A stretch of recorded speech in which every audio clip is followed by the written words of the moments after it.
Good morning बच्चों इस समय जो हमारा चैप्टर चल रहा है वो चैप्टर चल रहा है इलेक्ट्रिकल चार्जेस एंड फील्ड। और आज के वीडियो में मैं आपको बताऊंगा इलेक्ट्रिकल फ्लक्स के बारे में। बच्चों मेरे को एक खूबसूरत सा चैनल मेरी बेटी ने बना करके दिया है जिसका नाम इसने रखा है मेरे पिताश्री की पाठशाला। और इस पाठशाला में इस समय मैं आपको पढ़ा रहा हूँ फिजिक्स। तो चलिए बच्चों आज का टॉपिक स्टार्ट करते हैं। तो आज मेरे यूट्यूब चैनल मेरे पिताश्री की पाठशाला पे मेरे पापा आपको इलेक्ट्रिकल फ्लक्स के बारे में बताएंगे। तो मैं पीछे आती हूँ, मेरे पापा आपको पढ़ाएंगे।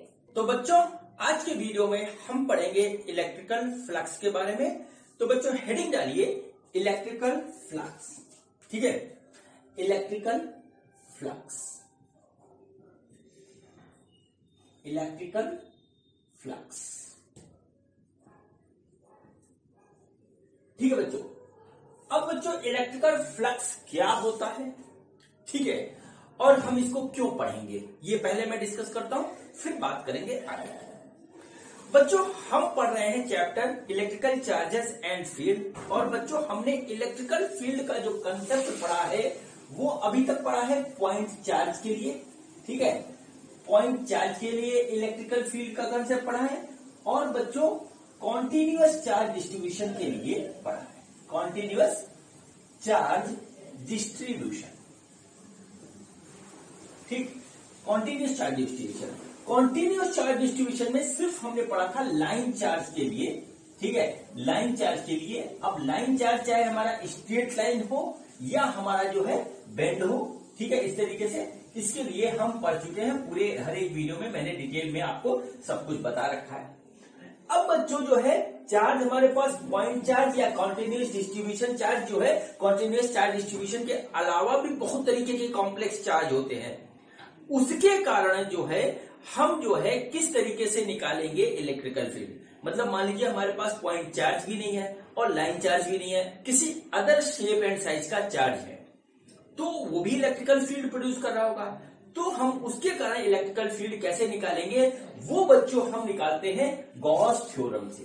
ठीक है, गॉस थ्योरम से। और गॉस थ्योरम अप्लाई करके कॉम्प्लेक्स से कॉम्प्लेक्स सिस्टम का जो है निकाला जा सकता है इलेक्ट्रिकल फील्ड। ठीक है, कॉम्प्लेक्स सिस्टम से भी जो हमारा इलेक्ट्रिकल फील्ड प्रोड्यूस होता है वो निकाला जा सकता है। और बच्चों गॉस थ्योरम को समझने के लिए जरूरत पड़ती है इलेक्ट्रिकल फ्लक्स को समझने के लिए। इसलिए बच्चों आज हम पढ़ेंगे इलेक्ट्रिकल फ्लक्स। ठीक है, इलेक्ट्रिकल फ्लक्स।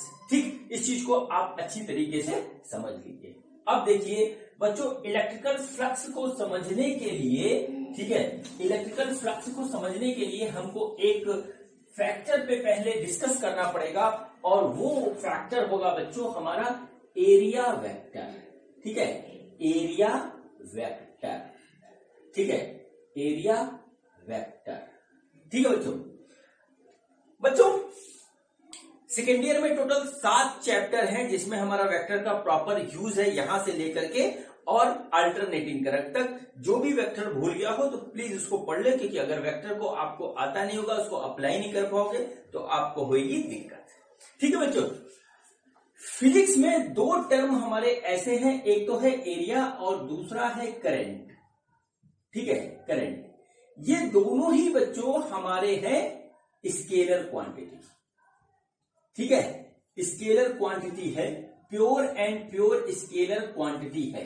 अगर आपसे क्वेश्चन आता है कि एरिया और करंट हमारा कैसा है क्वांटिटी है, तो वो आप बताओगे कि वो स्केलर क्वांटिटी है। लेकिन बच्चों स्पेशल कंडीशन में एरिया और करंट दोनों ही हमारे जो है वेक्टर की तरह बिहेव करते हैं। ठीक है, बिहेव लाइक वेक्टर। ठीक है, behave like vector special condition में करते हैं जहां पर हमारा जो है एरिया का डायरेक्शन और करंट का डायरेक्शन मैटर करता है। क्योंकि वेक्टर वो होता है, वेक्टर वो क्वांटिटी होती है जिस क्वांटिटी में हमारा मैग्नीट्यूड, ठीक है, मैग्नीट्यूड एंड डायरेक्शन दोनों होता है, उसको हम कहते हैं वेक्टर। ठीक है, हमारे पास कुछ सिचुएशन ऐसी बनती है जिसमें एरिया का डायरेक्शन और करंट का डायरेक्शन मैटर करता है, वहां पर एरिया और करंट को हम डील करते हैं एज ए वेक्टर। ठीक है, एरिया हमारा जो है एज ए वेक्टर काम करता है जब हम फ्लक्स निकालते हैं। फ्लक्स बच्चों चाहे हम निकालें इलेक्ट्रिकल में तो इलेक्ट्रिकल फ्लक्स कहलाता है, मैग्नेटिक में निकालेंगे तो मैग्नेटिक फ्लक्स कहलाएगा, और ये पूरा का पूरा जो है एरिया वेक्टर हमारा अल्टरनेटिंग करंट में भी काम आता है। जब वहां पहुंचेंगे तो हमारी इस बात को आप याद रखिएगा, ठीक है बच्चों। और करंट इलेक्ट्रिसिटी का एक अभी हमारा चैप्टर आएगा करंट इलेक्ट्रिसिटी, उसमें मैं आपको पढ़ाऊंगा करंट डेंसिटी। वहां पर करंट हमारा एज ए वेक्टर काम करता है थोड़ी देर के लिए। वैसे एरिया और करंट दोनों ही हमारे स्केलर क्वांटिटी है, ठीक है। क्योंकि ये जो है वेक्टर के एडिशन, ठीक है, एडिशन एंड सब्सट्रैक्शन के लॉ को फॉलो नहीं करते हैं, इसलिए ये स्केलर क्वांटिटी है, ठीक है। लेकिन जहां पर इसकी बात होने जा रही है वहां पर इनका क्रॉस, ठीक है, क्रॉस एंड डॉट प्रोडक्ट लिया जा सकता है, ठीक है। क्रॉस प्रोडक्ट से ये आते हैं और डॉट प्रोडक्ट से ये रिजल्ट देते हैं, इसलिए इसको एज ए वेक्टर हम यूज करते हैं, ठीक है, एज ए वेक्टर हम यूज करते हैं। तो चलिए बच्चों, करंट की बात छोड़ करके मैं एरिया वेक्टर की ही बात करता हूं और आपको ले चलता हूं वेक्टर के चैप्टर में, ठीक है। वेक्टर के चैप्टर में बच्चों हमने क्या पढ़ा था? हमने पढ़ा था क्रॉस प्रोडक्ट ऑफ वेक्टर, ये पढ़ा था। उसमें क्या था बच्चों? उसमें क्या था कि हमारा दो वेक्टर थे ए और बी, उनका क्रॉस प्रोडक्ट जब हम लेते थे तो हमारा आता था magnitude of A magnitude of B into sine theta and a unit vector, ठीक है। इसको रिप्रेजेंट इस तरीके से किया जाता था। सपोज करिए हमारे पास दो वेक्टर हैं, एक है ए और एक है बी, और बच्चों इनके बीच का एंगल थीटा है। तो ए क्रॉस बी जो है वो हमको देता था एक एक्सियल वेक्टर। ए क्रॉस बी ये हमारे अंगूठे का जो डायरेक्शन है वो इनके क्रॉस प्रोडक्ट का डायरेक्शन होता था, वो होता था बच्चों एक्सियल वेक्टर हमारा, ठीक है, एक्सियल वेक्टर। और इसका जो डायरेक्शन होता था वो था perpendicular to the plane containing A and B vector. A and B vector ये बच्चों हमारा जो था इसका डायरेक्शन था, ठीक है। ये हमारा हो गया कि ये जैसे ए क्रॉस बी ऐसे और बी क्रॉस ए करते थे तो ऐसे अपोजिट डायरेक्शन में चला जाता था। अगर आपको याद है तो, नहीं याद है तो यहां देख लीजिए, या जो है पीछे वाले वीडियो देख लीजिएगा, क्योंकि वेक्टर का नॉलेज बहुत जरूरी है, ठीक है बच्चों। तो ये हुआ हमारा क्रॉस प्रोडक्ट। अब बच्चों क्रॉस प्रोडक्ट के ही चैप्टर में लास्ट में एक पॉइंट आया था, वो पॉइंट मैं आपको बताता हूं। वो था area of parallelogram and area of triangle. ये दो टॉपिक आए थे हमारे उसमें क्या था कि अगर हमारे पास दो वेक्टर हैं, ठीक है, ए एंड बी, ठीक, ए एंड बी दो वेक्टर हैं जो कि एक पैरेललोग्राम के साइड को रिप्रेजेंट कर रहे हैं, ठीक है, इस तरीके से पैरेललोग्राम के साइड को रिप्रेजेंट कर रहे हैं, ठीक। तो इनके बीच का जो एरिया था, एरिया ऑफ पैरेललोग्राम जो था वो आया था हमारा ए क्रॉस बी का मॉड। अगर आपको याद है तो, नहीं याद है तो यहां देख लीजिए, पिछले वीडियो देख लीजिए, पिछली बुक उठा के देख लीजिए, उसमें आपको मिल जाएगा, ठीक है। सिमिलरली क्या था कि अगर हमारे पास दो वेक्टर हैं इस तरीके से, ठीक है, जिनके बीच का एंगल थीटा है और वो हमारा रिप्रेजेंट कर रहे हैं एक ट्रायंगल के साइड्स को, तो एरिया ऑफ ट्रायंगल जो था, एरिया ऑफ ट्रायंगल जो था वो था 1/2 ए क्रॉस बी। अगर आपको याद हो, मॉड 1/2 ए क्रॉस बी, ये हमारे पास इस तरीके था। क्रॉस प्रोडक्ट को बच्चों हम वेक्टर प्रोडक्ट भी कहते हैं, ठीक है। क्रॉस प्रोडक्ट को हम बच्चों वेक्टर प्रोडक्ट भी कहते हैं, क्योंकि इसका प्रोडक्ट हमको वेक्टर क्वांटिटी मिलता है, डॉट प्रोडक्ट में स्केलर मिलता है, ठीक है बच्चों। चलिए अब यहां पर आते हैं। तो देखिए क्या हुआ, ए क्रॉस बी, फिर उसका मॉड निकाला तो हमको एरिया ऑफ पैरेललोग्राम मिल गया। ए क्रॉस बी हमने निकाला जो है फिर से, तो हमको एरिया ऑफ ट्रायंगल मिल गया, इसको हमने हाफ कर दिया। तो ठीक है बच्चों, क्या करें बच्चों, हम यदि इस मॉड को हटा दें, ठीक है, हम एरिया निकाल रहे हैं, हमने मॉड को हटा दिया तो क्या हुआ, मॉड को हटा दिया, मॉड हमको मैग्नीट्यूड देता है, ठीक है, मॉड हटा दिया तो अब हमको इसका डायरेक्शन भी मिलेगा। तो बच्चों ये हमको दे रहा है एरिया, और बच्चों जब हमने मॉड हटा दिया तो ये हमको देने लगा डायरेक्शन। तो देखिए यहां पर भी क्या हुआ, ये हमको दे रहा था पहले एरिया, जब मॉड था, मॉड हटा के किया तो ये हमको दे दिया डायरेक्शन। यानी कि क्या हुआ कि अब हमको एरिया का डायरेक्शन मिलने लगा, एरिया का डायरेक्शन मिलने लगा, और क्या हुआ कि अब मैग्नीट्यूड के साथ डायरेक्शन मिलने लगा। अब जो यहां से हमको एरिया मिला वो हमारा एरिया वेक्टर हो गया, वो हमारा एरिया वेक्टर हो गया। कुल मिलाकर के जो इसका जो एरिया वेक्टर का डायरेक्शन आया वो परपेंडिकुलर टू प्लेन आया, परपेंडिकुलर टू प्लेन आया, इधर भी आया और इधर भी आया। तो बच्चों ऐसी कंडीशन में हमारा एरिया जो है वो वेक्टर की तरह काम करने लगता है, और बच्चों इसी को हम बोलते हैं एरिया वेक्टर। एरिया वेक्टर का जो डायरेक्शन होता है वो बच्चों एरिया के परपेंडिकुलर होता है। इस चीज को नोट कर लीजिए। देखिए ये मेरा हाथ है, ठीक है, हाथ का एक एरिया होगा, मैंने आज तक निकाला नहीं कितना एरिया है, और ये बच्चों इसका डायरेक्शन है, डायरेक्शन में निकाल दे रहा हूं, ये इसका डायरेक्शन है। अब बच्चों देखिए यदि मैं अपने हाथ को मोड़ता हूं तो देखिए इसका डायरेक्शन अपने आप मुड़ रहा है। और बच्चों हमारा यही जो है मुड़ने की ही प्रक्रिया को, डायरेक्शन को यूज होता है मैग्नेटिक में, इलेक्ट्रिक में और अल्टरनेटिंग करंट में, सब पढ़ना है आप लोग को, ठीक है। तो वो जो है हमारा काम करता है, ठीक है, जैसे ही हमारा ऐसे मुड़ा वैसे ही हमारा काम करने लगा, ठीक है बच्चों। तो इस तरीके से हमारा एरिया जो है स्पेशल कंडीशन में हमारा काम करता है वेक्टर की तरह, और उसका एक डायरेक्शन होता है, डायरेक्शन होता है परपेंडिकुलर टू द एरिया, ये उसका डायरेक्शन होता है, ठीक, परपेंडिकुलर टू द एरिया ये उसका डायरेक्शन होता है। जैसे कि ये मेरा व्हाइट बोर्ड है जिसपे मैं आप सभी को पढ़ा रहा हूं, तो बच्चों इसका भी एक एरिया है और इसका डायरेक्शन है ये, इस तरीके से इसका डायरेक्शन है। अगर हम लगाएं तो इसका एक डायरेक्शन है, अगर हम इसको घुमा दें तो इसका डायरेक्शन घूम जाएगा। तो ये हुआ बच्चों हमारा पूरा एरिया वेक्टर का कंसेप्ट, ठीक है। अब देखिए बच्चों हमारे पास एरिया बहुत तरीके के होते हैं, ठीक है, एरिया बहुत तरीके के होते हैं, ठीक है। अब देखिए किस तरीके से हम एरिया में और क्लासिफिकेशन करते हैं। तो बच्चों हमारा आता है, वो आता है 2 डायमेंशनल एरिया, ठीक है, 2 डायमेंशनल एरिया, इसको बच्चों हम कहते हैं ओपन एरिया, ठीक है, ओपन एरिया, ठीक है। उसके बाद आएगा 3 डायमेंशनल और फिर कर्व्ड एरिया भी आता है, ठीक। तो देखिए 2 डायमेंशनल एरिया को हम ओपन एरिया कहते हैं। जैसे बच्चों देखिए ये हमारे पास क्या है, ये हमारे पास इस तरीके से एक सीट है, ठीक है, सीट है, ठीक है, इसका एरिया है, तो नीचे भी एरिया ऊपर भी एरिया है।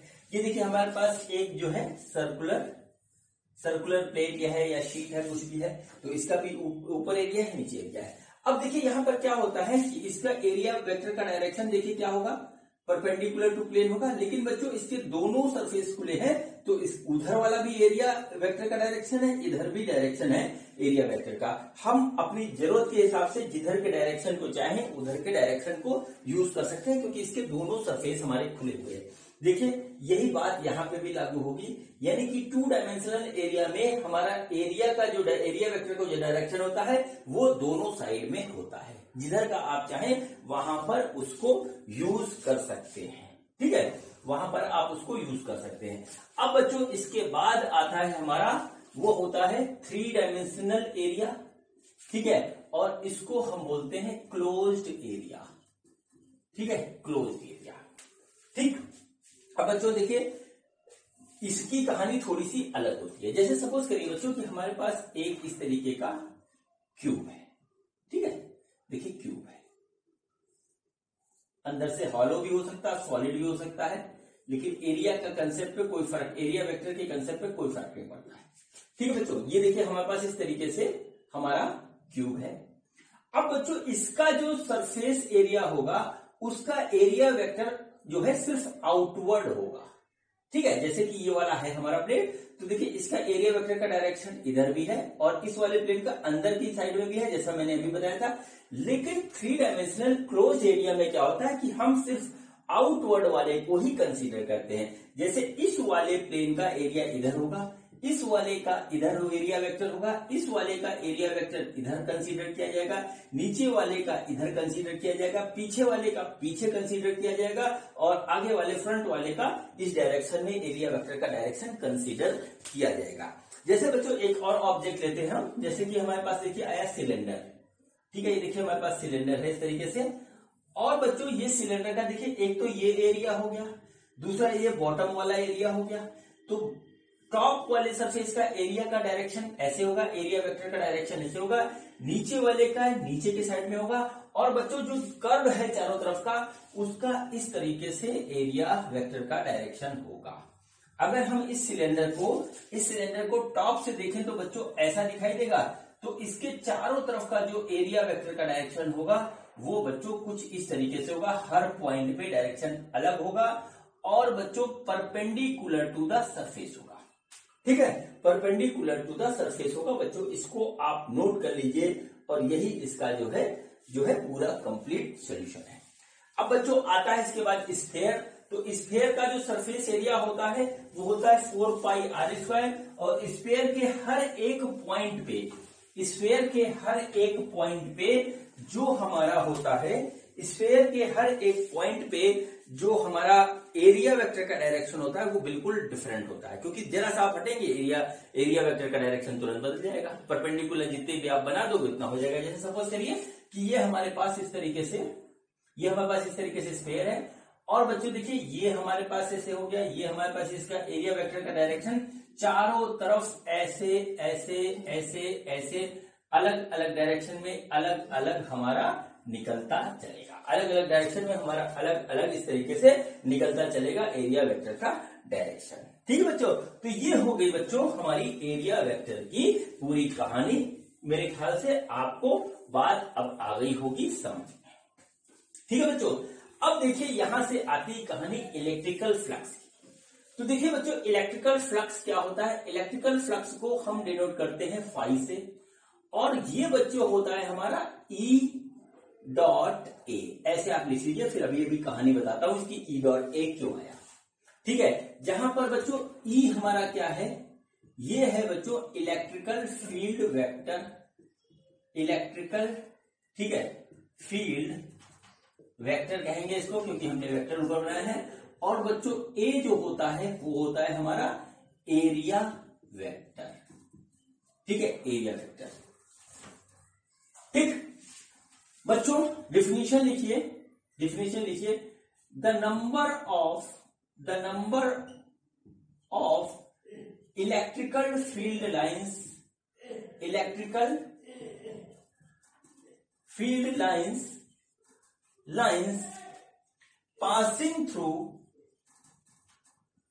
passing through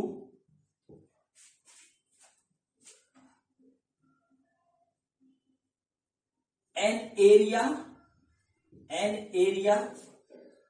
perpendicular to the area is known as electrical flux.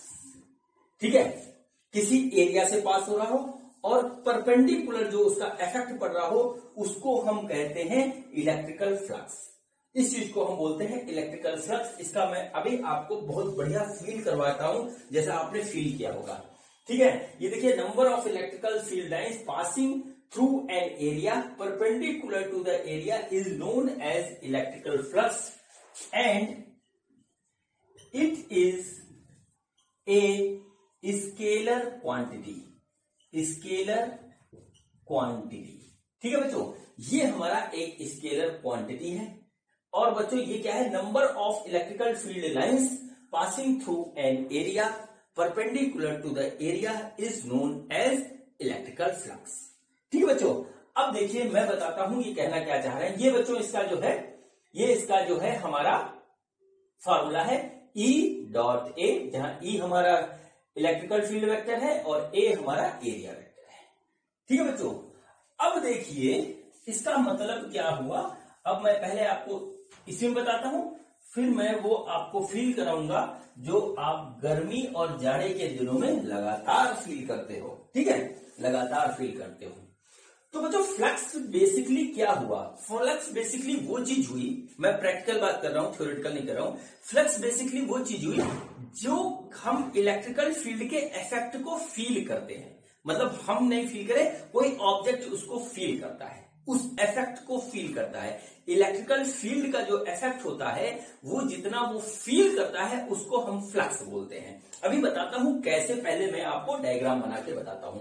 Suppose करिए कि बच्चों ये हमारे पास इस तरीके से एक पर्टिकुलर कोई एरिया है। ठीक है, ये एरिया ये है और ये हमारा इस तरीके से, इससे जो है हमारा इलेक्ट्रिकल फील्ड देखिए कुछ इस तरीके से पास हो रहा है। ठीक है, देखिए कुछ इस तरीके से पास हो रहा है। देखिए पास हुआ। अब देखिए क्या हुआ, ये एक इलेक्ट्रिकल फील्ड में रखा हुआ है। तो बच्चों इस पर्टिकुलर एरिया से पास होने वाला इलेक्ट्रिकल फ्लक्स क्या हुआ, वो बच्चों ये दो लाइनों के कारण होगा जो इस एरिया से निकल रहा है। जैसे 1 और 2, तो सपोज करिए यहां पर इलेक्ट्रिकल फ्लक्स की वैल्यू आई 2। जो इसके इधर से निकल गया, इससे उधर से निकल गया, उसका इफेक्ट इसके ऊपर नहीं आया। और बच्चों ये दोनों इसके है परपेंडिकुलर, इस प्लेन के बिल्कुल परपेंडिकुलर है। अब बच्चों यदि हमको इलेक्ट्रिकल फ्लक्स जो है बढ़ाना हो, इलेक्ट्रिकल फ्लक्स हमको बढ़ाना हो तो हम क्या करेंगे, या तो हम इलेक्ट्रिकल फील्ड की इंटेंसिटी बढ़ा देंगे। ठीक है, या तो हम इलेक्ट्रिकल फील्ड की इंटेंसिटी बढ़ा देंगे। जब बच्चों हम इलेक्ट्रिकल फील्ड की इंटेंसिटी बढ़ाएंगे तो क्या होगा कि नंबर ऑफ लाइंस हमारी बढ़ जाएंगी। इलेक्ट्रिकल फील्ड लाइंस में मैंने आपको बताया था, नंबर ऑफ फील्ड लाइंस हमारी ऐसे बढ़ जाएंगी और उस कंडीशन में हमारा जो है इलेक्ट्रिकल फील्ड की इंटेंसिटी बढ़ जाएगी। अब देखिए क्या हुआ, कितनी पास हो रही, 1 2 3 4 5। तो हमारा इस कंडीशन में इलेक्ट्रिकल फ्लक्स हो गया बच्चों, वो हो गया हमारा 5। एक तो तरीका बच्चों ये हुआ हमारा। दूसरा तरीका ये होता है कि चलिए हमको जो है इलेक्ट्रिकल फील्ड की इंटेंसिटी इसी कंडीशन में बढ़ानी है कि जो है हमारा जो है हम इलेक्ट्रिकल फील्ड नहीं बढ़ा सकते, तो हम क्या करें कि हम उठा करके एरिया ही बढ़ा दें। ठीक है, एरिया ही बढ़ा दें तो बच्चों क्या होगा कि हमारा जो है हमारा क्या होगा, इलेक्ट्रिकल फील्ड जो है इलेक्ट्रिकल फ्लक्स अब हमारा बढ़ जाएगा। तो देखिए क्या हुआ कि अब देखिए टोटल हमारा कितना, 1 2 3 4 5 6 7। तो हमारा अब जो इलेक्ट्रिकल फ्लक्स हो गया वो 7 हो गया। तो कुल मिलाकर के यहां से एक बात हमको ये समझ में आई, यहां पर एक बात हमको ये समझ में आई कि हमारा जो इलेक्ट्रिकल फ्लक्स होता है वो डायरेक्टली प्रोपोर्शनल है एक तो इलेक्ट्रिकल फील्ड के, और फिर डायरेक्टली प्रोपोर्शनल है एरिया जहां से वो पास हो रहा है। ठीक है, जहां से वो पास हो रहा है, ये बात हमारी यहां से निकल के आई। ठीक है, और ये बच्चों बिल्कुल परपेंडिकुलर टू द प्लेन है इस कंडीशन में। अब देखिए क्या होता है कि कोई जरूरी तो है नहीं कि हमेशा जो है परपेंडिकुलर ही जो है पास होगा। तो बच्चों सपोज करिए कि हमारे पास कुछ ऐसी सिचुएशन बनती है कि हमारे पास ये इस तरीके से एक जो है एरिया है और यहां से कुछ field lines, electrical field lines pass हो रही हैं, लेकिन इस बार वो क्या है, वो हमारी किसी एंगल पे है। एरिया वेक्टर से जो है ये एरिया वेक्टर का डायरेक्शन हुआ और यहां से ये थीटा एंगल पे है इस तरीके से। ठीक है बच्चों, तो इस तरीके से सिचुएशन बनी। अब ये एंगल कोई भी हो सकता है। ठीक है, ये एंगल कोई भी हो सकता है।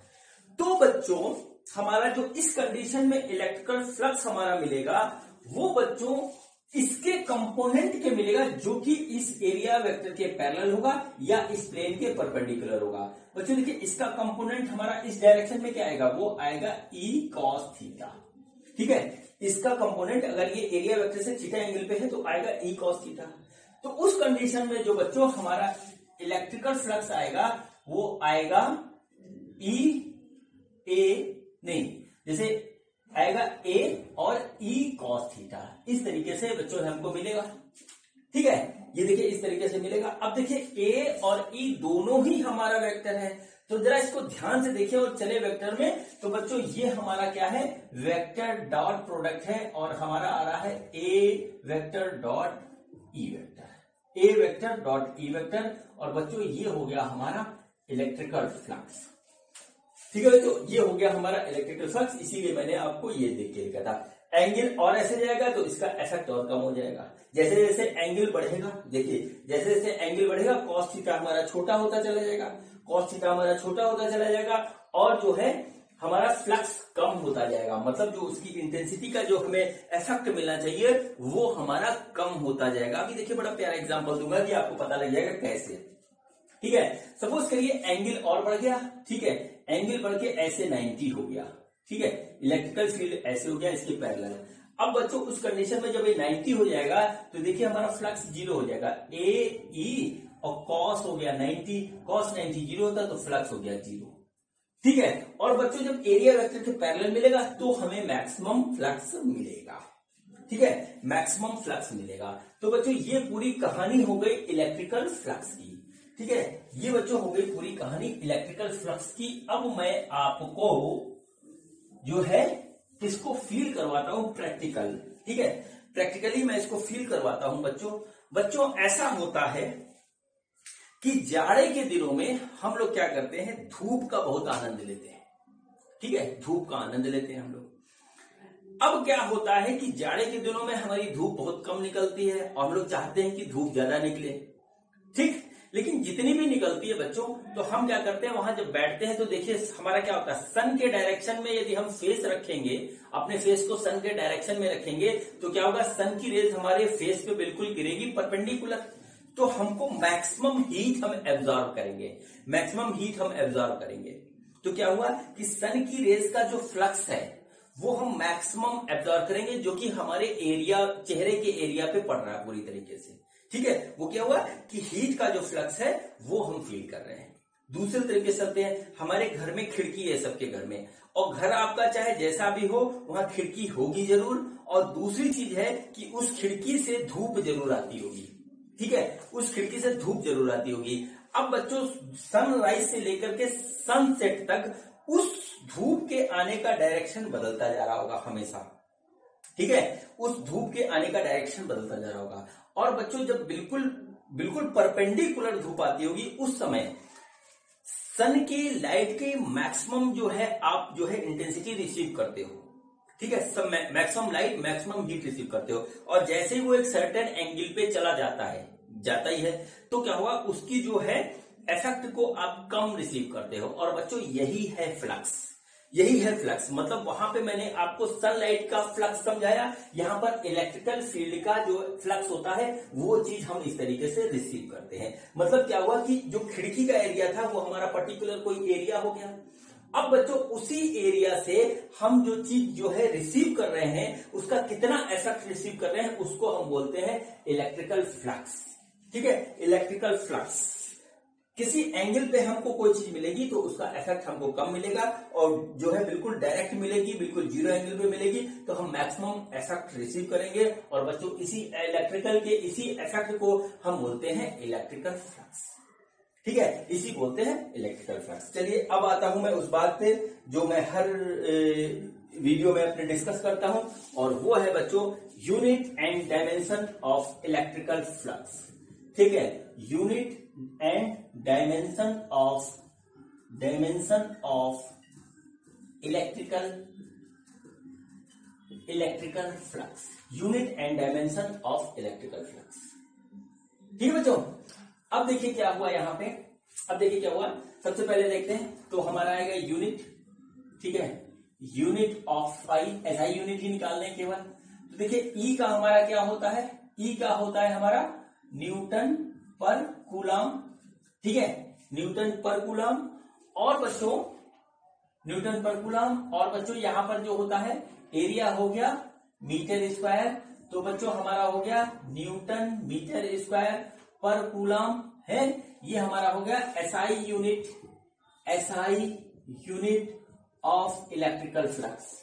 ठीक है, अब आते हैं बच्चों डायमेंशन पे। तो देखिए डायमेंशन हमारा क्या हो गया, डायमेंशन क्या होगा, देखिए इलेक्ट्रिकल होता है हमारा फोर्स पर यूनिट चार्ज, हमारा इलेक्ट्रिकल फील्ड हो गया, और ये हो गया हमारा हो गया एरिया।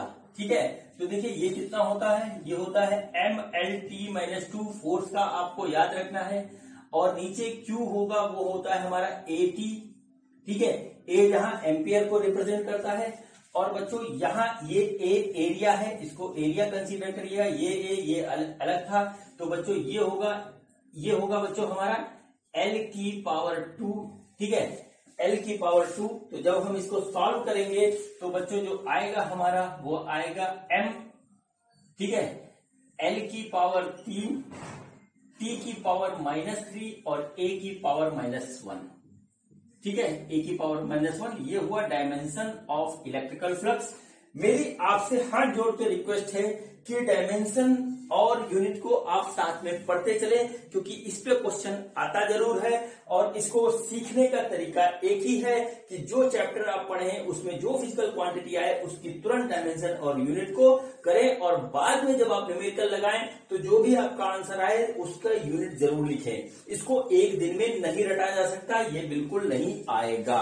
मेरे को एक भी डायमेंशन नहीं याद है, सिर्फ फोर्स का याद है, बाकी मैं कर लेता हूं, ठीक है, बाकी मैं कर लेता हूं और जो है इसी तरीके से निकालते जाते हैं। प्रैक्टिस करते रहिएगा, क्योंकि अब आप आ चुके हो सेकेंड ईयर में और सेकेंड ईयर में जो डायमेंशन है वो है कॉम्प्लेक्स, ठीक है, वो है हमारे कॉम्प्लेक्स। अभी जैसे जैसे हम आगे बढ़ेंगे लास्ट में म्यूचुअल इंडक्शन, सेल्फ इंडक्शन और चीजें पढ़ेंगे, उसमें हर एक चीज में प्लैंक कांस्टेंट पढ़ेंगे, उसमें सबके डायमेंशन अलग है और इसी पे क्वेश्चन बनता है नीट और IIT में। तो प्रैक्टिस जरूरी है, आप करें तो आपको फायदा होगा। बताना मेरा फर्ज है, करना ना करना वो आपकी मर्जी, ठीक है बच्चों। तो चलिए अब स्टार्ट करते हैं सवाल और देखते हैं कि हमारे सवाल इसके किस तरीके से आते हैं और किस तरीके से बच्चों होते हैं, ठीक है, किस तरीके से आते हैं और किस तरीके से होते हैं, ठीक है बच्चों।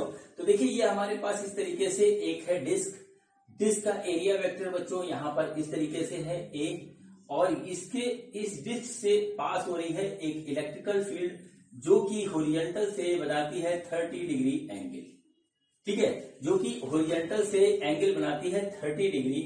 इसका रेडियस R है, इसका इलेक्ट्रिकल फील्ड का मैग्नीट्यूड E है, ठीक है।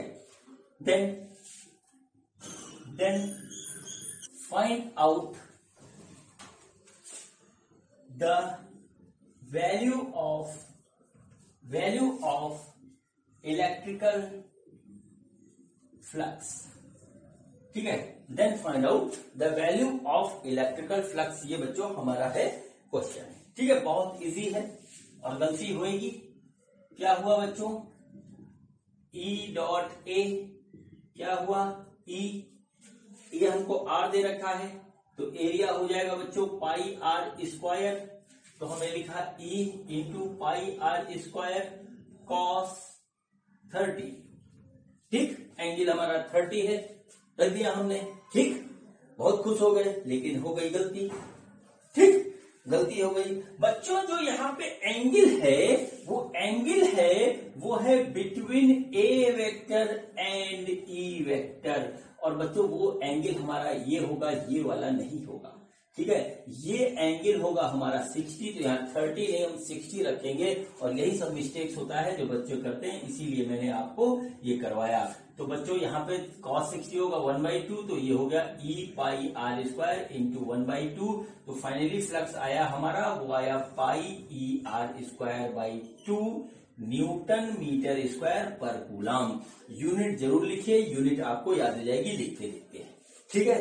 ये बच्चों इसका ये हमारा हो गया पहला क्वेश्चन, ठीक है, ये पहला क्वेश्चन कंप्लीट हुआ। अधिकतर क्वेश्चन हमारे इसी तरीके से आते हैं, ठीक।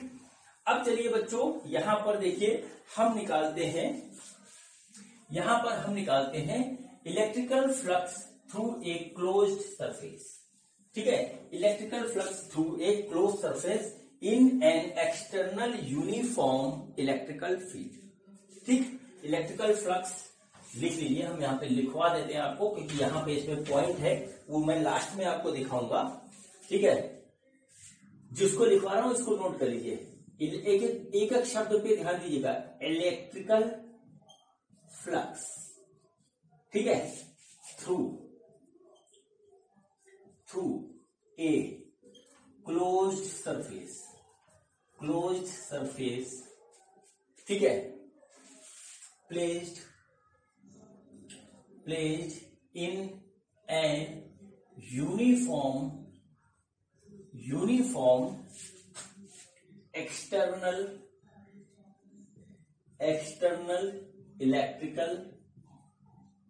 electrical field, ठीक है, ये बच्चों लाइन है, इसमें एक एक शब्द पे ध्यान दीजिएगा। इसमें जो सबसे इंपॉर्टेंट टर्म है वो है यूनिफॉर्म एक्सटर्नल इलेक्ट्रिकल फील्ड, ठीक है। और यहां तक क्लोज सरफेस पूरा नोट कर लीजिए।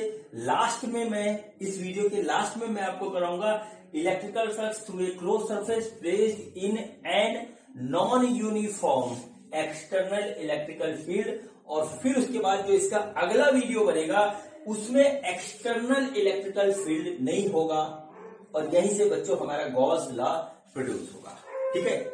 यहीं से हमारा गॉस लॉ प्रोड्यूस होगा, ठीक। इस पूरी लाइन के एक एक शब्द पे आप ध्यान दीजिएगा, बिल्कुल ध्यान रखिएगा, इससे आपका होने वाला है फायदा, ठीक। तो देखिए क्या हुआ कि हमारे पास इस तरीके से एक क्या चीज है, चलिए ऐसे बना देते हैं, प्यार से बना देते हैं। यहाँ पे एक हमारे पास इस तरीके से एक क्यूब है, ठीक है।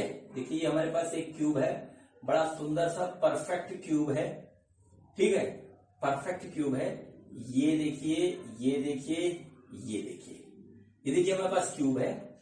इस क्यूब का साइड है ए, सारे साइड हैं ए, और बच्चों ये एक यूनिफॉर्म एक्सटर्नल इलेक्ट्रिकल फील्ड में रखा हुआ है, ठीक है। यूनिफॉर्म एक्सटर्नल इलेक्ट्रिकल फील्ड में इस तरीके से रखा हुआ है,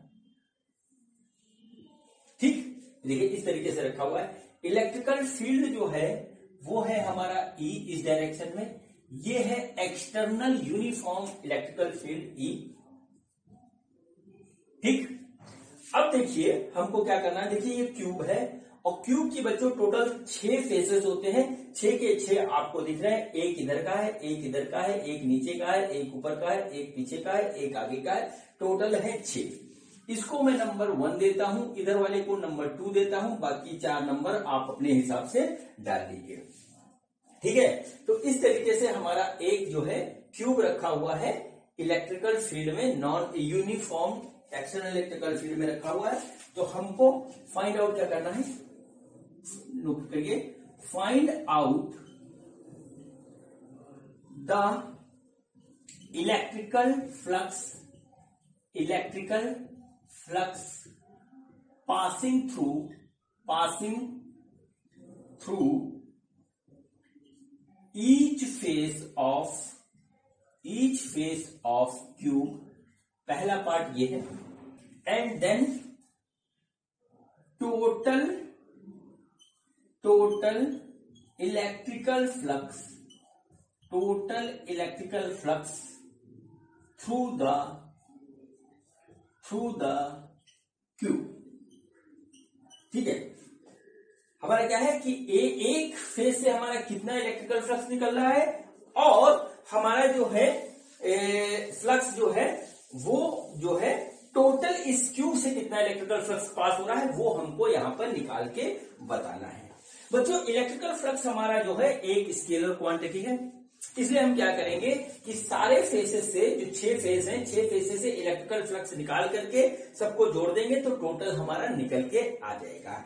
अब बच्चों स्टार्ट करते हैं, और जिन चीजों पे ध्यान देना है उसको ध्यान देंगे। बच्चों पहले वाले को हम 5-1 मानते हैं, दूसरे वाले को 5-3, 5-2 मानते हैं, बाकी 3 को 5-3, 5-4, 5-4 इस तरीके से 6 तक मान लेंगे। तो बच्चों देखिए क्या हुआ, पहला फेज का जो इलेक्ट्रिकल फ्लक्स हुआ 5-1 वो हुआ E.A इस तरीके से, यानी कि E हो गया A² cos थीटा, ठीक है। ये हुआ, मैंने आपको बताया था कि क्लोज सरफेस 3 डायमेंशनल का जो है एक्सटर्नल साइड में होता है एरिया वेक्टर। इलेक्ट्रिकल फील्ड का डायरेक्शन ये है, एरिया वेक्टर का डायरेक्शन ये है, ऐसे बना देता हूं मैं। तो देखिए इनके बीच का एंगल हो गया हमारा 180, तो यहाँ एंगल हम लिखेंगे 180 इस तरीके से। cos 180 होता है -1, तो ये आ गया बच्चों -EA² 5-1 न्यूटन मीटर स्क्वायर पर कूलम। यूनिट जरूर लिखिएगा, ठीक है बच्चों। अब आते हैं सेकंड वाले पे।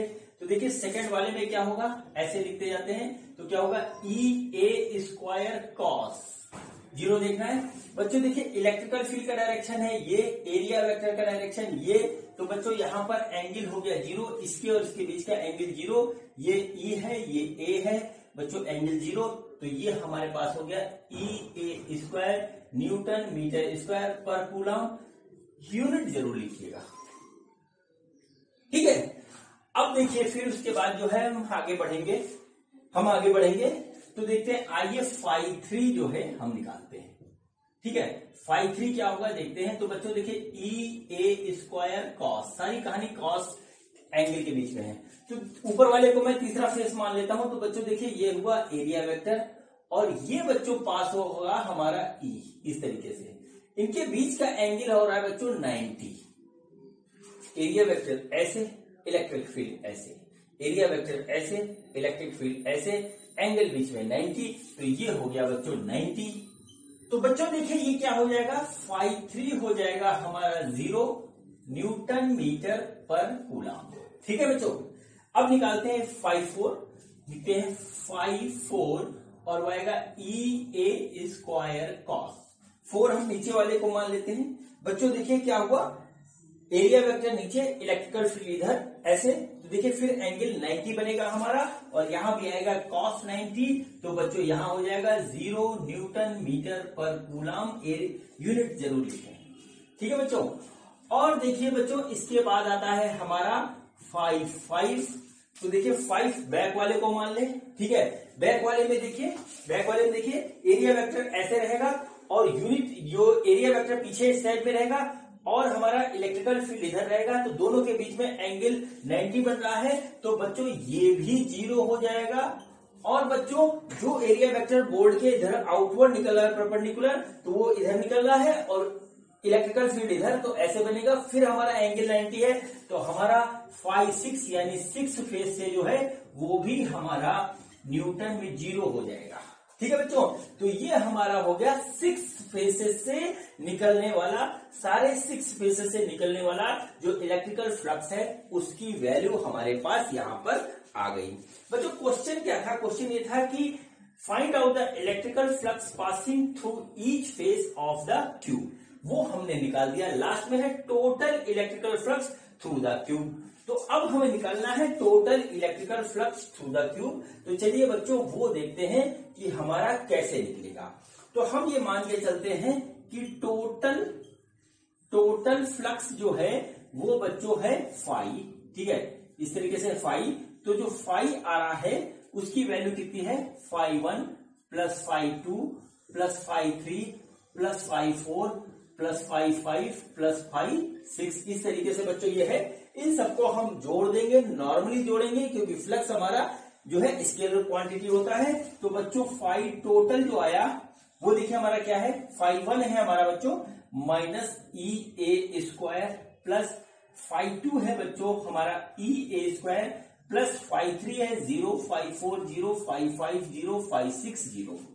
ठीक है बच्चों, देखिए ये माइनस का है, ये प्लस का है, ये कट जाएगा और ओवरऑल जो फ्लक्स आ जाएगा बच्चों वो आ जाएगा 0। ठीक है बच्चों, और यही हमारा एक इंपॉर्टेंट रिजल्ट है, यही हमारा एक इंपॉर्टेंट रिजल्ट है।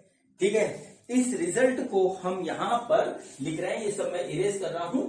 ठीक है, इस रिजल्ट को यहां लिख रहे हैं, इसको नोट कर लीजिए क्योंकि इस रिजल्ट से आप कैसे भी कॉम्प्लेक्स सिचुएशन का जो है निकाल दोगे इलेक्ट्रिकल फ्लक्स। ठीक है, कैसे भी कॉम्प्लेक्स सिचुएशन का निकाल दोगे इलेक्ट्रिकल फ्लक्स। ठीक, तो देखिए क्या होगा, ये हो गया the net electrical flux, the net electrical flux passing through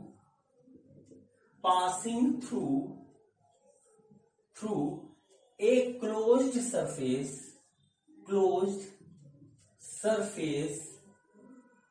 placed in uniform, यही बच्चों इंपॉर्टेंट है, uniform external electrical field is 0। ठीक है बच्चों, इसको आप नोट कर लीजिए। ये हमारा इंपॉर्टेंट जो है हमको आउटपुट मिला है यहां से, वो ये मिला है कि जो बच्चों हमारा नेट इलेक्ट्रिकल फ्लक्स है एक क्लोज सरफेस का, देखिए ये हमारा क्यूब है, ये क्लोज सरफेस है, यूनिफॉर्म एक्सटर्नल इलेक्ट्रिकल फील्ड में रखा है। तो हमारा जो आ रहा है वो आ रहा है 0। इसको आप नोट कर लीजिए, इलेक्ट्रिकल फ्लक्स हमारा निकल के आ रहा है 0। ठीक है, ये हमारा इसका हुआ रिजल्ट, ये हमारा हुआ इसका रिजल्ट कि हमारा net electrical field passing through a closed surface placed in external uniform electric field हमारा 0 होता है। ठीक है, 0 होता है। ये बच्चों इस तरीके से आप यहां पर नोट कर लीजिए। अब बच्चों इसी के बेस पे हम और क्वेश्चन करते हैं और देखिए हम किस तरीके से जो है सॉल्व करते चले जाएंगे, सॉल्व करते चले जाएंगे जो है इलेक्ट्रिकल फील्ड के क्वेश्चन। ठीक है, इलेक्ट्रिकल फ्लक्स के क्वेश्चन। देखिए अगला ऑब्जेक्ट है हमारा, वो है हमारा एक सिलेंडर। ठीक है, देखिए ये हमारे पास एक सिलेंडर इस तरीके से रखा हुआ है। ठीक है, इसके इस वाले फेस का एरिया है, इस वाले फेस का एरिया जो है वो ए है। ठीक है, इस वाले फेस का एरिया ए है, इस वाले फेस का एरिया ए है। और बच्चों क्या होता है कि ये भी हमारा एक यूनिफॉर्म इलेक्ट्रिकल फील्ड में इस तरीके से रखा हुआ है। ठीक है, यूनिफॉर्म इलेक्ट्रिकल फील्ड में रखा हुआ है, एक्सटर्नल इलेक्ट्रिकल फील्ड यूनिफॉर्म में रखा हुआ है। तो हमको बताना है कि हमारा जो है नेट इलेक्ट्रिकल फील्ड कि नेट इलेक्ट्रिकल फ्लक्स कितना होगा जो इसके थ्रू पास हो रहा है बच्चों। तो देखिए आप एक चीज देखिए, ये भी हमारा क्लोज सरफेस है, ये भी हमारा जो है क्लोज सरफेस है। अब देखिए यहां पर क्या हो रहा है वो चीज मैं आपको बताता हूं, फिर अगला क्वेश्चन बताऊंगा, उससे देखिए कितना मस्त आउटपुट आपको मिलेगा। ठीक है, उससे देखिए कितना मस्त आउटपुट आपको मिलेगा। देखिए क्या हुआ, ठीक है, देखिए यहां पर क्या हुआ, ये है हमारा बच्चों, देखिए ये है हमारा इस वाला, इसको हम फर्स्ट फेज मानते हैं, इसको सेकंड मानते हैं, बाकी जो है राउंड वाला थर्ड हो गया। तो φ1 बच्चों हो जाएगा हमारा ई ए कॉस। ठीक है, अब डायरेक्टली लिख रहा हूं फॉर्मूला यूज नहीं। तो देखिए एरिया वेक्टर इधर है, इलेक्ट्रिकल फील्ड इधर है, एंगल हुआ 180, हम यहां लिखेंगे 180। तो आ गया बच्चों हमारा माइनस ई ए φ1। φ2 लिख रहा हूं बच्चों, तो देखिए क्या होगा ई ए कॉस। देखिए एरिया वेक्टर इधर और ई भी इधर है। तो बच्चों ये आ गया हमारे पास इस तरीके से, ये बच्चों आ गया हमारे पास 0, तो ये आ गया हमारा ई ए, ये हो गया φ2। ठीक है, अब बच्चों जो इसका कर्व सरफेस है, ठीक है, कर्व सरफेस है, वहां भी एरिया वेक्टर है, वहां पर हम देखते हैं। तो बच्चों कर्व सरफेस का जो एरिया वेक्टर इधर होगा, इधर होगा, और बच्चों चारों तरफ का इसके परपेंडिकुलर ऐसे ऐसे परपेंडिकुलर होता चला जाएगा। और देखिए क्या हुआ कि ई हमारा इस डायरेक्शन में है, ई जो है वो हमारा इस डायरेक्शन में है। तो बच्चों क्या होगा कि ई और एरिया वेक्टर चारों तरफ हमारा 90 पर होगा। इमेजिन करके देखिए चारों तरफ हमारा 90 पे होगा, एरिया वेक्टर ऐसे और इलेक्ट्रिकल फील्ड ऐसे, हर जगह 90 बनेगा। तो बच्चों हमारा φ3 क्या आ जाएगा, वो हो जाएगा 0। ठीक है, φ3 बच्चों हमारा हो गया 0। अब देखिए इसके बाद, अब देखिए क्या होगा, इसके बाद जो आएगा हमारा जो नेक्स्ट बात आएगी कि टोटल हमारा जो आ रहा है टोटल फ्लक्स। ठीक है, टोटल फ्लक्स सपोज करते हैं हम फाई, तो वो है बच्चों हमारा φ1 प्लस φ2 प्लस φ3 ऐसे है।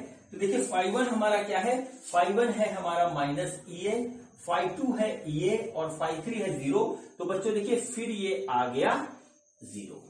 और अभी मैंने आपको एक बात बताई थी, वो ये बताई थी कि नेट इलेक्ट्रिकल फ्लक्स हमारा क्लोज सरफेस से यूनिफॉर्म एक्सटर्नल इलेक्ट्रिक फील्ड, ये टर्म बहुत इंपॉर्टेंट है, यूनिफॉर्म एक्सटर्नल इलेक्ट्रिकल फील्ड से हमारा 0 होता है। तो वो बच्चों फिर से एक बार 0 आ गया, इस बार सरफेस हमारा बदला हुआ है, पहले क्यूब था अब सिलेंडर है। ठीक है बच्चों, अब सिलेंडर है। अब बच्चों जो क्वेश्चन मैं आपको करवाने जा रहा हूं वहां पे बनता है हमारा स्टैंडर्ड आईआईटी का। ठीक है, वहां पे बच्चों बनता है हमारा स्टैंडर्ड आईआईटी का। तो बड़ा ही मस्त क्वेश्चन है, कंसेप्ट यही है। और देखिए किस तरीके से आप इसको करेंगे। ठीक है, किस तरीके से आप इसको करेंगे। देखिए ये हमारा क्या है, एक हमारा ऑब्जेक्ट इस तरीके से रखा हुआ है, ऑब्जेक्ट का डिजाइन कुछ मस्त है, इस तरीके से है। ठीक है, देखिए क्या है, इस तरीके का एक ऑब्जेक्ट है। ठीक है, ये किसी तरीके से यहां पे रखा हुआ है।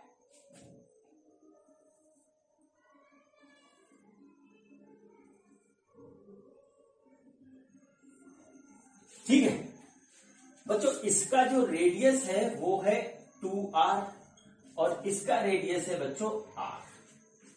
ठीक है, इसका रेडियस 2r है, इसका रेडियस है r। ये हमारा एक क्लोज सरफेस है और इलेक्ट्रिकल फील्ड बच्चों हमारी इसके पैरेलल कुछ इस तरीके से है। इलेक्ट्रिकल फील्ड बच्चों कुछ इस तरीके से है जो कि पास हो रही है यहां से ऐसे ऐसे। ठीक है बच्चों, अब हमसे जो बात पूछी है इस क्वेश्चन में वो ये पूछी है कि फाइंड आउट, मैं लिख देता हूं आप भी नोट कर लीजिए, फाइंड आउट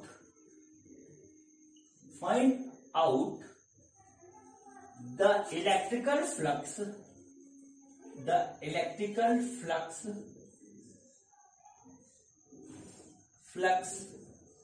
passing through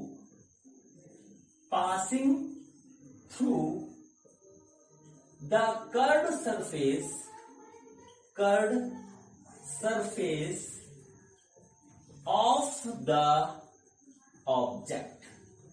जो ऑब्जेक्ट है बच्चों उसके कर्व सरफेस से हमारा जो फ्लक्स पास हो रहा है वो हमको निकालना है।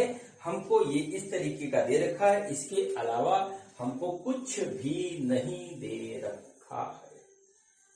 ठीक है, अब बच्चों देखिए ये होएगा कैसे। बच्चों इस पे जानते हैं कौन सा कंसेप्ट हमारा लगेगा? कंसेप्ट वही लगेगा जिसपे मैंने आपको अभी 2 क्वेश्चन करवाए हैं, वो ये कि electrical flux through a close surface place in uniform is क्या होता है, वो होता है 0।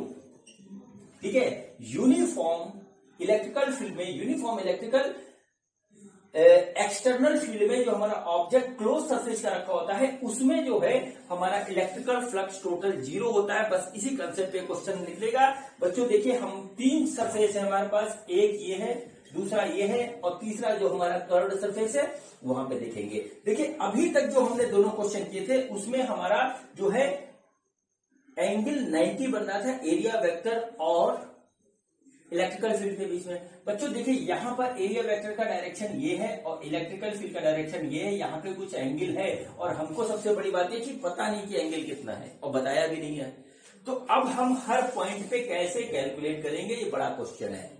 तो बच्चों कंसेप्ट से क्वेश्चन होता है फिजिक्स का और इसमें कंसेप्ट लगेगा वही कि क्लोज सरफेस का इलेक्ट्रिकल फ्लक्स 0 होता है जब वो एक्सटर्नल यूनिफॉर्म इलेक्ट्रिकल फील्ड में रखा होता है। बस इसी से क्वेश्चन हो जाएगा। देखिए कैसे, ठीक है कैसे, देखिए इसका जो एरिया होगा इसको हम A1 लेते हैं तो ये बच्चों हो गया हमारा पाई 2r²। तो बच्चों A1 आ गया हमारा 4 पाई r²। उसको हम लेते हैं A2 तो A2 हो गया बच्चों पाई r²। ठीक है बच्चों, अब देखिए हम इसको φ1 मानते हैं, इधर φ2 मानते हैं और कर्व सरफेस में हमारा φ3 हम मानते हैं। ठीक है बच्चों, देखिए φ1 क्या होगा, φ1 होगा EA। ठीक है, EA1 ऐसे लेते हैं cos थीटा। E हमारा E है, A1 बच्चों हमारे पास है 4 पाई r² और cos थीटा है बच्चों 180। देखिए एरिया वेक्टर इधर, इलेक्ट्रिकल फील्ड इधर, एंगल 180 तो ये आ गया 180 और इसकी वैल्यू आई बच्चों -4 पाई ER²। ये आया φ1।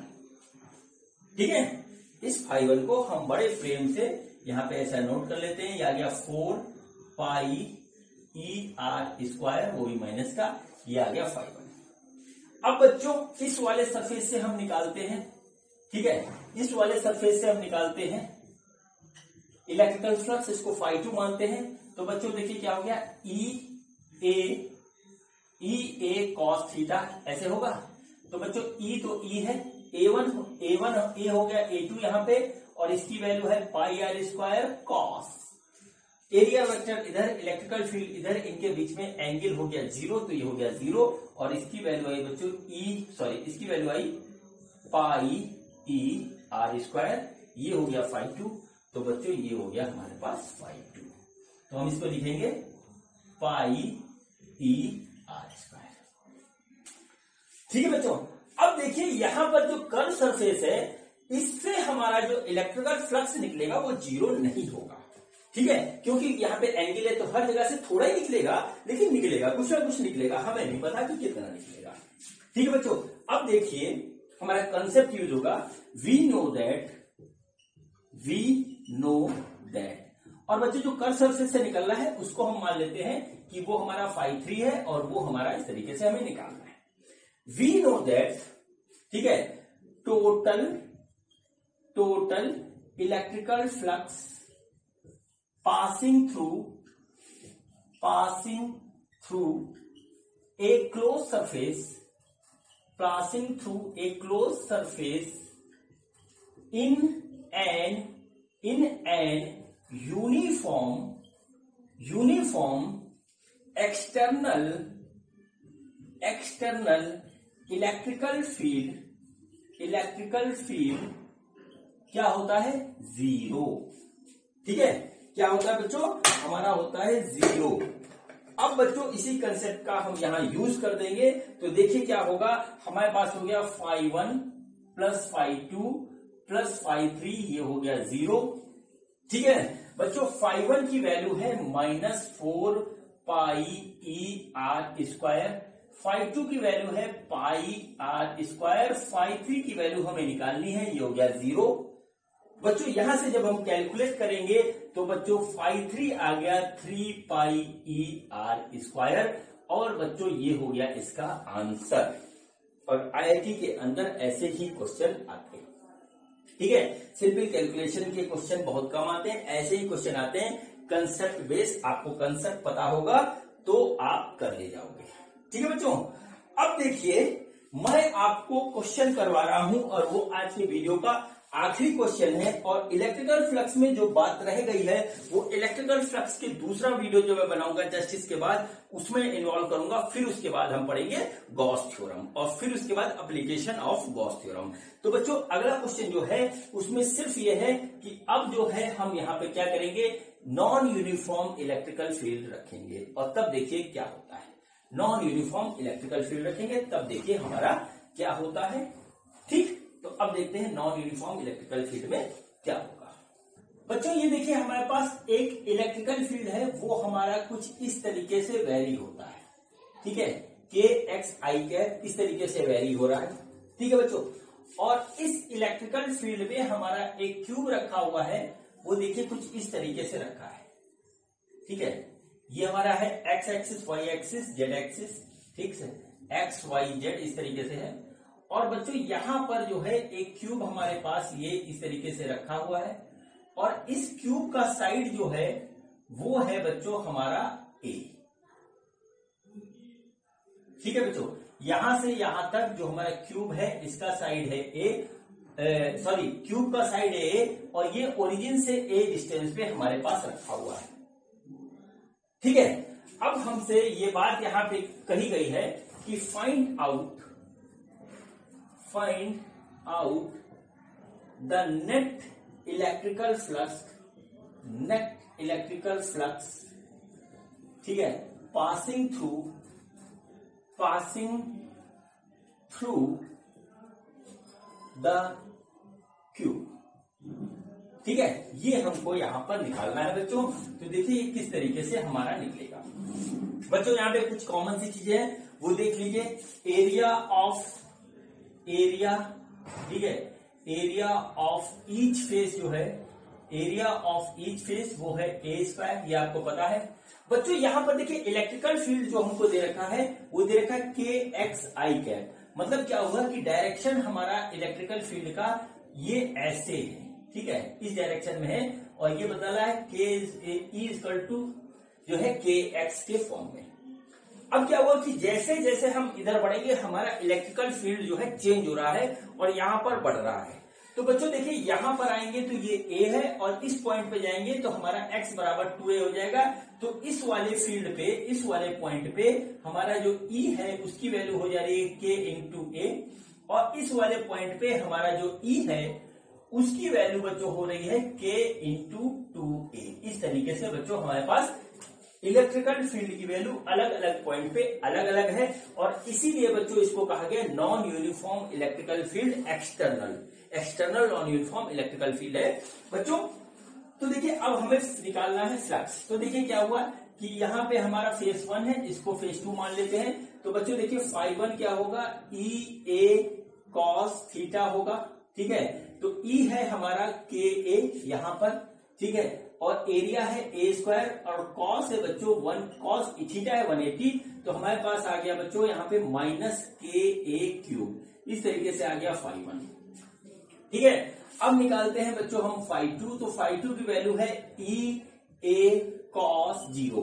देखिए सेकंड फेस ये है, ऐसे हो गया, इधर ही हमारा इलेक्ट्रिकल फील्ड है, इधर ही एरिया वेक्टर है, तो हमारे पास इस तरीके से आ गया। तो ई है हमारा के इंटू 2a, और एरिया है ए स्क्वायर कॉस 0 1, तो बच्चों हमारे पास आ गया 2ka क्यूब। ये हो गया φ2। और अभी बच्चों हमने क्वेश्चन किया है, तो इसमें क्या होगा, φ3 बराबर φ4 बराबर φ5 बराबर φ6, ठीक है, बराबर φ6, और ये बच्चों होगा 0 के बराबर, क्योंकि एरिया वेक्टर और इलेक्ट्रिकल फील्ड के बीच में हमारा हर जगह एंगल 90 आ रहा है। यह बात अब तक आप समझ गए होंगे। तो बच्चों हमारे पास जो टोटल इलेक्ट्रिकल फ्लक्स आ रहा है, हमको फाइनेट कहें, वो होगा बच्चों φ1 plus φ2 plus φ3 plus φ4 plus φ5 plus φ6, इस तरीके से हो गया। और बच्चों ये आया φ1 आया minus k a cube plus 2ka cube plus 0 plus 0 plus 0 plus 0, ठीक है। तो नेट इलेक्ट्रिकल फील्ड बच्चों आया, वो आया हमारा यहाँ पर के ए क्यूब न्यूटन मीटर पर कूलम। यूनिट जरूर लिखिएगा, ठीक है, यूनिट जरूर लिखिएगा। बच्चों देखिए यहां पर हमारा नेट इलेक्ट्रिकल फ्लक्स की कुछ वैल्यू आ रही है, कुछ वैल्यू यहां पे आ रही है, ठीक है। ये बिल्कुल निश्चित है कि इतनी वैल्यू यहाँ पे आ रही है, जबकि ये हमारा क्लोज सरफेस है। और अभी मैंने आपको पढ़ाया था कि क्लोज सरफेस से पास होने वाला नेट इलेक्ट्रिकल फील्ड 0 होता है, यहाँ पर 0 नहीं आया है। रीजन क्या है, क्योंकि यहाँ पर जो हमारा इलेक्ट्रिकल फील्ड है वो है हमारा नॉन यूनिफॉर्म, इसको दिखना है, non uniform external electrical field. ये था रीजन। जो हमारा 0 होता है वो यूनिफॉर्म एक्सटर्नल फील्ड में होता है, नॉन यूनिफॉर्म में नहीं होता है, ठीक है। यूनिफॉर्म में 0 होता है, तो वहां पे 0 आ रहा था और यहाँ पे 0 नहीं आया। इसलिए आप क्वेश्चन को पढ़ते वक्त ये ध्यान रखिएगा कि हमारा क्वेश्चन में दिया क्या है। अगर यूनिफॉर्म इलेक्ट्रिकल फील्ड दिया है तो हमारा जो है 0 होगा, और नॉन यूनिफॉर्म इलेक्ट्रिकल फील्ड दिया है तो फिर 0 नहीं होगा, ठीक है बच्चों। तो ये आज का वीडियो था मेरा, इलेक्ट्रिकल फ्लक्स का पहला वीडियो था। अभी इसमें इलेक्ट्रिकल फ्लक्स के कंसेप्ट में थोड़ी सी बात बची हुई है, जो कि मैं आपको बताऊंगा अगले वीडियो में, जिसमें मैं जो यूज करूंगा इंटरनल, जो होगा हमारा इंटरनल इलेक्ट्रिकल फील्ड। मतलब कोई ऑब्जेक्ट होगा, उसके अंदर से ही इलेक्ट्रिकल फील्ड निकल रही है। इसमें क्या था कि हमने जो है एक्सटर्नल, इसी मैंने जोड़ दिया था, एक्सटर्नल जो बार बार लिखा है एक्सटर्नल इलेक्ट्रिकल फील्ड है। अगले वीडियो में बच्चों क्या होगा कि हमारे पास सपोज करिए कोई ऑब्जेक्ट इस तरीके से है और उसके अंदर एक चार्ज रखा हुआ है, तो यहां से इलेक्ट्रिकल फील्ड हमारी इस तरीके से निकल रही है, तो हमारा जो है इसमें इलेक्ट्रिकल फ्लक्स हमारा क्या होगा, इस तरीके से कैलकुलेट करेंगे, और यहीं से ओरिजिनेशन होगा हमारा गॉस थ्योरम का, ठीक है बच्चों। तो ज्यादा अच्छा नॉलेज के लिए आप अगला वीडियो जरूर देखिएगा, और आज का वीडियो देखने के लिए आपका बहुत बहुत धन्यवाद। Thank you.